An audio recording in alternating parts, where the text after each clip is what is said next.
এই খাবারের দিকে তাকালে মন ধরে রাখা খুব কঠিন, চোখ ফেরানো যাবে না। আর এতটাই টেস্টি যা খেলে বারবার খেতে মন চাইবে। অনেকে হয়তো পছন্দ করে না, তবে ভীষণ ভালো, এইভাবে যদি রান্না করে খান অনেক ভালো লাগবে। আসসালামু আলাইকুম এভরিওয়ান, আমি মারুফা সুমি। আমার পেজ মনিমার রান্নাঘর থেকে আপনাদের সবাইকে জানাই প্রাণ ঢালা ভালোবাসা। কেমন আছেন সবাই? আশা করছি আপনারা সবাই খুব ভালো আছেন। আলহামদুলিল্লাহ, আল্লাহর রহমতে আমরাও খুব ভালো আছি। এই খাবারের সাথে অনেকেই পরিচিত, তবে অনেকে পছন্দ করেন না, হয়তোবা রান্না করতে পারেন না, কিংবা খেতে ভালো লাগে না, হয়তোবা গন্ধ লাগে। আমি রান্না করব আজকে খাসির মাথা। খাসির মাথাও রান্না করার আগে কিছু প্রসেস আছে, সে প্রসেসগুলো আপনাদের আমি দেখিয়ে দেব। এটা জিব্বাটা আমি ফুটন্ত গরম পানির মধ্যে দিয়ে পরিষ্কার করে নেব, ওপরের ছালটা তুলে ফেলব। খুব সহজে এভাবে পরিষ্কার করা যায়, তবে কেউ নাক ছিটকাবেন না। যারা নাক ছিটকাবেন তারা দূরে থাকবেন ভিডিও থেকে। ভিডিওটা না টেনে সম্পূর্ণ দেখবেন। রান্নার মাঝে অনেক টিপস আছে যেগুলো ভিডিও সম্পূর্ণ না দেখলে আপনারা বুঝতে পারবেন না।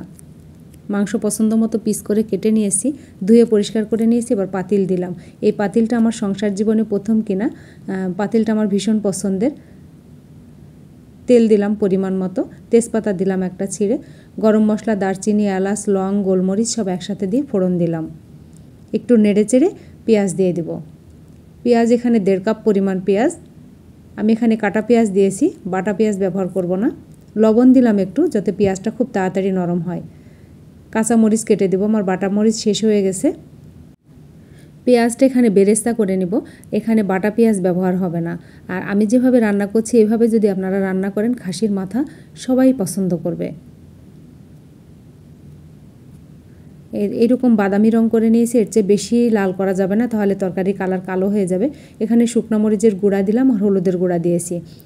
এবার খুব তাড়াতাড়ি মাংসগুলো দিয়ে দিলাম, যেন মরিচ না পুড়ে যায়। মাংসগুলো খুব ভালো করে আমি নেড়ে নিব। এখানে মাংস থেকে যে পানি বের হবে সেই পানিটাকে বিষ পানি বলে।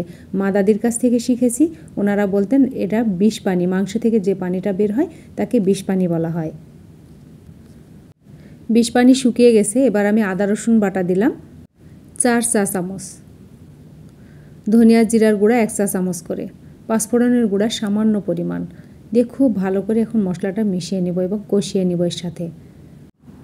মাংস কষানোতেই কিন্তু স্বাদ বেশি হয়, আর এটা কষানো যদি ভালো না হয় তাহলে কিন্তু সেই মাংস খেতে ভালো লাগে না।